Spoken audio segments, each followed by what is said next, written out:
Welcome back to the Fame Files, everyone. Get ready, because episode 13 is a wild one. We're going deep into a Hollywood scandal that's got more twists and turns than you can shake a stick at. Yeah, this one is really something. What gets me is that it all comes from a movie about domestic abuse. The irony is pretty wild, right? Totally wild. Huh? We're talking about It Ends With Us, the movie based on Colleen Hoover's book. And right smack in the middle of this legal mess are Blake Lively and Justin Baldoni. Huge stars. You'd think they'd be celebrating a box office smash. Oh, commercially it was a hit for sure. Mm. But behind the scenes, let's just say things went off the rails. We're talking legal documents flying everywhere, news articles dissecting every little detail, and even a website that Baldoni put up himself. He directed the film and Lively co-starred. Okay, so we've got legal filings, news articles, and a personal website as our sources. Where do we even start with all this? Well, the first thing we got to unpack is Lively's civil rights complaint against Baldoni. She's alleging sexual harassment went down on set. She says he created a hostile work environment. And then after she spoke up, he launched this whole smear campaign to trash her reputation. Okay, so those are some serious accusations. How does Baldoni respond to all this? He's gone full-on counterattack. He's countersuing Lively and her husband, Ryan Reynolds, for defamation and extortion. And get this, he's asking for $400 million in damages. $400 million. That's insane. He's definitely not messing around. What exactly is he saying to back up his side of the story? He's gone completely on the offensive. Remember that website we mentioned? He's using it to lay out this huge 168-page timeline of everything that happened. And he's included text messages and emails between him and Lively. He's saying that all this digital stuff shows they were friendly, even flirtatious, which obviously goes totally against her harassment claims. Wait, flirtatious? I've seen some of these messages, and they seem way more than just friendly banter. Do you think he's trying to downplay things with that word choice? Yeah, that's a good question. And it's important to remember that figuring out tone in text messages can be tricky, especially when you're talking about a legal case. Something that seems harmless to one person could be a whole different story to someone else. And to make things even more complicated, Lively's team is saying Baldoni's using a tactic called DARVO. Break that down for us. What exactly does that mean? Okay, so DARVO stands for Deny Attack and Reverse Victim and Offender. It's this manipulative tactic that's often used to discredit someone who's making accusations. Basically, it involves 3 steps. First, you deny the accusations. Then you attack the person who's accusing you. And finally, you try to make yourself look like the real victim. So Lively's team is basically saying that this countersuit and the website are just Baldoni's way of silencing her and shifting the blame. Is that a fair assessment? Well, that's their argument. And it's an argument that a lot of people are sympathetic to these days. But just like everything else in this case, there are 2 sides to the story. We have to look at all the evidence before we jump to any conclusions. All right, let's dive into some of that evidence. Baldoni's put out a bunch of text messages between him and Lively. He says they prove they had a totally normal working relationship, but some of these messages are, well, let's just say they're interesting. Yeah, some of them are definitely raising eyebrows. Like there's one where Lively responds to a compliment from Baldoni with a joke about suppositories. It's pretty out there. And then there's another one where she invites him to her trailer to rehearse lines while she's pumping breast milk. And Baldoni's team is making a big deal out of the fact that he supposedly looked away during these interactions. They're saying this shows his behavior was totally appropriate. Right. They're trying to use his actions to counter the harassment claims. But let's be real. Those messages could mean so many different things. Do you think they're proof of a normal professional relationship like Baldoni says? Or could there be something more going on? That's the million-dollar question, isn't it? The problem with text messages is that they don't have the same nuance as a face-to-face conversation.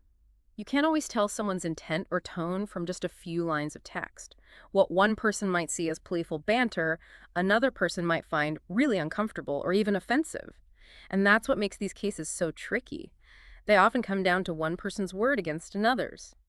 And to make things even more complicated, you've got to remember that both of these people are super famous and powerful. Oh yeah, we're not talking about some regular office drama here. Yeah. This is Blake Lively and Justin Baldoni. We're talking Hollywood A-listers. They've got tons of fans and their public image is everything. Exactly. And that's why Baldoni's claim that Lively and Ryan Reynolds tried to control how the movie was perceived to protect Lively's image. That just adds another layer of crazy to this whole thing. Okay, let's break that down because that sounds juicy.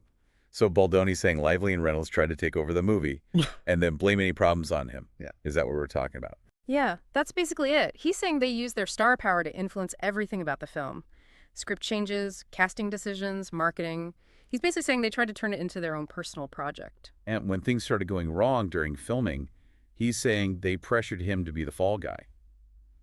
So Lively wouldn't get any bad press.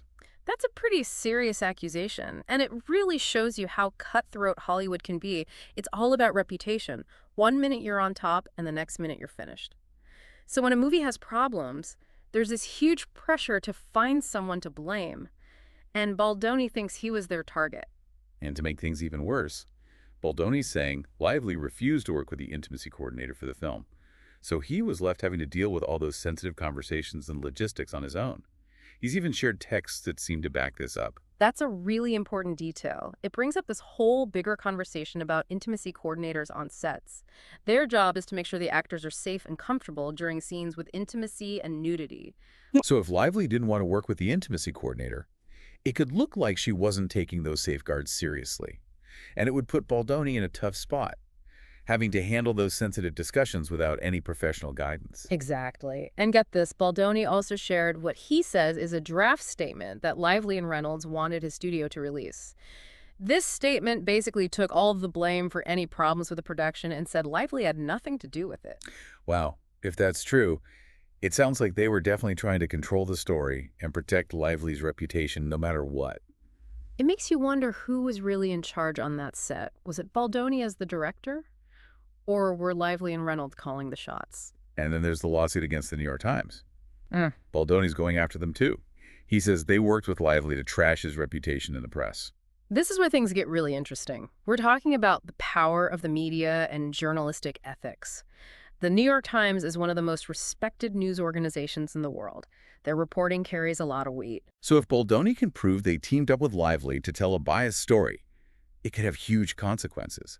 Not just for this case, but for the Times' reputation as a whole. Absolutely. It would make people question their objectivity and whether they're really committed to fair and balanced reporting. But it's worth noting that libel lawsuits, especially against big media companies, are really hard to win. So it seems like we've got this huge legal battle on our hands with potentially massive consequences for everyone involved. Oh yeah, this is far from over. We're probably in for a long and messy legal process with lots of twists and turns along the way. And remember, this isn't just about Lively and Baldoni. There are a ton of other people and organizations caught in the middle of this. PR teams, production companies, legal teams. Everyone's under scrutiny, and everyone's got something to lose. It's a reminder that the world of celebrity is often just a facade. Behind all the glamour and red carpets, there are real people with real problems. This case feels less about finding the truth and more about trying to make sense of all these conflicting stories and motivations. It's like a giant puzzle with missing pieces. And each side is presenting their own version of what those pieces might be.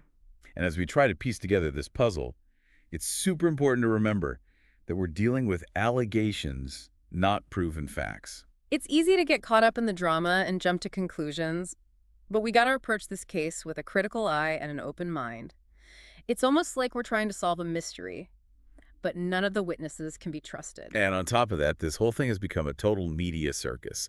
Headlines everywhere, screaming about accusations. Social media blowing up with opinions. It feels like everyone's picking sides. Yeah, that's why the Judge Lehman, had to step in. He's already warned everyone about all the public back and forth. He even threatened to move the trial date up if the media frenzy doesn't calm down. Wow, that's a pretty serious message from the judge.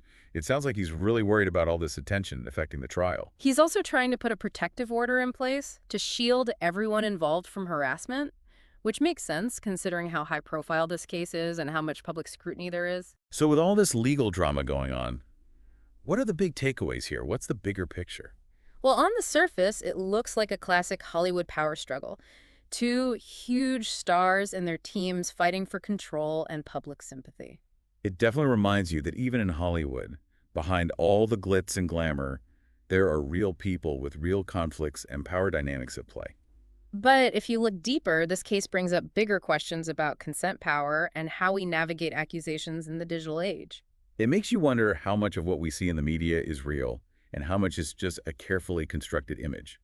How can we even tell the truth from all the spin? That's a tough one, especially these days when social media can amplify biases and twist stories. It's so important to be aware of how easily we can be manipulated and to approach these stories with a healthy dose of skepticism. So it seems like this case isn't just about who said what to whom. It's about the bigger systems and structures that shape how we see truth and justice. It's a cautionary tale about celebrity culture, the challenges of power dynamics, and the importance of critical thinking in the digital age. So much to think about. As this case moves forward, we'll keep following the developments and give you all the insightful analysis. But for now, I think it's safe to say this Hollywood story is far from over. And that might be the most interesting part of all. This case is still unfolding. We're watching the story change and the truth slowly come out. It's a real-life drama that makes us face some uncomfortable questions about fame, power, and how complicated human relationships can be. Well said. That wraps up our deep dive into the Blake Lively and Justin Baldoni saga. We'll keep you updated as things develop. Until next time, stay curious and keep those critical thinking skills sharp.